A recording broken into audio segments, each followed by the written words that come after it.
उसे जीना नहीं था, वो खुद को ख़त्म कर देना चाहती थी। उसके दिमाग में हमेशा यही विचार आ रहा था। उसने डिसीज़न ले लिया था, सिर्फ अंत कैसे करें, इसके बारे में सोच रही थी। चारों ओर अंधेरा ही था। अपनी ही सोच में मगन अर्चना नीचे बैठकर बहुत वक्त तक ऐसे ही बैठे फर्श की तरफ एकटक देख रही थी।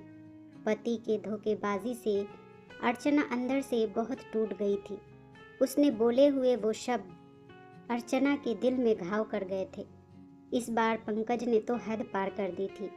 अब और जीने का कोई फायदा ही नहीं बचा था। अब खुद को खत्म कर दूं, इसके सिवाय दूसरा विचार उसके मन में नहीं आ रहा था। दोनों बच्चे गहरी नींद में थे। एक नज़र उनकी तरफ देखा, उनके सिर पर प्यार से हाथ फेरा। आंखों में आंसुओं की धारा बहने लगी थी। उसने मन में एक दृढ़ निश्चय किया था। रात के 2 बजे थे, हर तरफ बहुत सन्नाटा था और वह धीरे से उठी और दूसरे रूम में गई। गले में फांसी का फंदा डालने ही वाली थी कि तभी कुछ गिरने की आवाज़ आई। अर्चना का 2 साल का बेटा ज़ोर ज़ोर से रोने लगा। उसी वक्त अर्चना की 6 साल की बेटी चिल्लाने भी लगी। मम्मी, छोटू बेड के ऊपर से नीचे गिर गया। तुम कहाँ हो? देखो ना छोटू कितना रो रहा है। अर्चना भागकर दूसरे रूम में आई और अपने बेटे को उठाकर अपनी गोद में लिया और अपने सीने से लगा लिया। बेटी रोते हुए बोली, मम्मी तुम कहाँ चली गई थी? मुझे बहुत डर लग रहा था। तुम हम दोनों को छोड़कर कहीं मत जाओ, मुझे अकेले में बहुत डर लगता है। अर्चना अपने दोनों बच्चों को पास लेकर जोर से गले से लगा लिया और रोने लगी। दोनों बच्चे उसके सीने से लिपट कर सो गए। रोते रोते अर्चना को कब नींद आ गई उसे पता ही नहीं चला। काम वाली बाई सुमित्रा की आवाज़ से अर्चना की नींद टूटी। अरे मैडम, आपने बाहर का गेट खोला क्यों छोड़ दिया था? अरे मैडम, क्या हुआ? अभी तक आप सोई हुई हो? तबीयत तो ठीक है ना? वो खुद को संभालते हुए बोली, हाँ थोड़ी तबीयत ठीक नहीं है। घड़ी में वक्त देखती है तो 8:30 बजे थे। आज तुम्हें आने में इतनी देर क्यों हो गई? मैडम, चौथी गली में मेहता जी रहते हैं ना, उनकी बहू ने फांसी लगाकर आत्महत्या कर ली। 2 बच्चे हैं उनकी एक 10 साल की बेटी और 6 साल का बेटा है। यह सुनकर अर्चना के कलेजे को धक्का लगा। अपनी साड़ी ठीक करके उसने पूछा, कब हुआ? सुमित्रा ने बोला, रात को हुआ मैडम। मैंने ऐसा सुना है कि उसके पति की दूसरी औरत से संबंध थे। कमबख्त, अभी तक नहीं आया। अचानक अर्चना गुस्से से बोली, अच्छा, क्या वह आया या नहीं आया, उससे क्या फर्क पड़ता है? अब वह थोड़ी ना देखने आने वाला है। यह सुनकर सुमित्रा अर्चना के कान के पास आई और धीरे से बोली, मैडम, मैं अनपढ़ गंवार हूँ और घर घर में जाकर झाड़ू पोछा करके मेरा पेट भरती हूँ और आप पढ़े लिखे हुए लोग हो। भले ही मैं आपसे उम्र में बड़ी हूँ, जिंदगी का अनुभव आपसे थोड़ा ज़्यादा है। आजकल साहब और आपके बीच जो चल रहा है वो भी ठीक नहीं है। मुंह बंद था, फिर भी मेरे कान खुले रहते थे। मैं एक औरत हूँ और औरत के दुख में भी समझती हूँ। इसलिए मुझे आपको एक बात बतानी है, आत्महत्या यह कोई भी समस्या का समाधान हो नहीं सकता।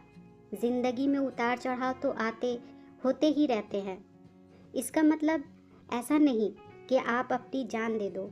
मैडम जी, कभी कभी आदमी अपना रास्ता भटक जाता है पर अंत में घूमकर अपने ही घर वापस आता है, और जब नहीं आए तो भी क्या फ़र्क पड़ता है। आप किसके लिए मरना चाहती हो? जो आपको प्यार नहीं करता, जिसको आपकी थोड़ी सी भी परवाह नहीं हो, उसके लिए आप जी नहीं सकती।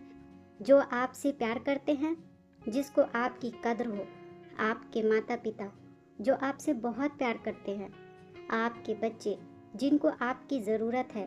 सुमित्रा का बोलना सुनकर अर्चना की आंखों में से आंसू की धारा बहने लगी। अर्चना सुमित्रा को गले लगाकर रोने लगी। सुमित्रा अर्चना को पीठ पर से हाथ फेरते हुए सोफे पर बैठाती है और कहती है, बुरा न मानो तो एक बात बोलूं मैडम, खाली दिमाग शैतान का घर होता है। आप घर में बैठकर फालतू बातों को सोचते ही क्यों हो? मैं आपके घर में काम करने के बाद में 9 से 3 इस वक्त स्कूल में झाड़ू लगाने जाती हूँ। वहाँ की प्रिंसिपल मैडम बहुत अच्छी है। आप तो पढ़ी लिखी हो, अगर आप बोलती हो तो मैं आपके लिए टीचर का काम करने का पूछूं क्या?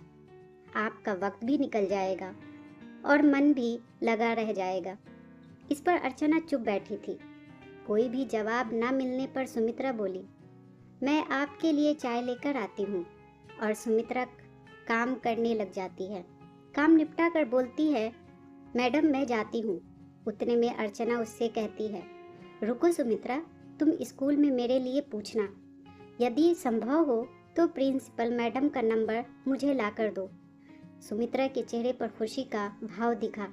सुमित्रा अर्चना के पास जाकर बैठी और धीरे से बोली, मैडम मैंने दूसरे रूम में बेड पर स्टूल रखा हुआ देखा था।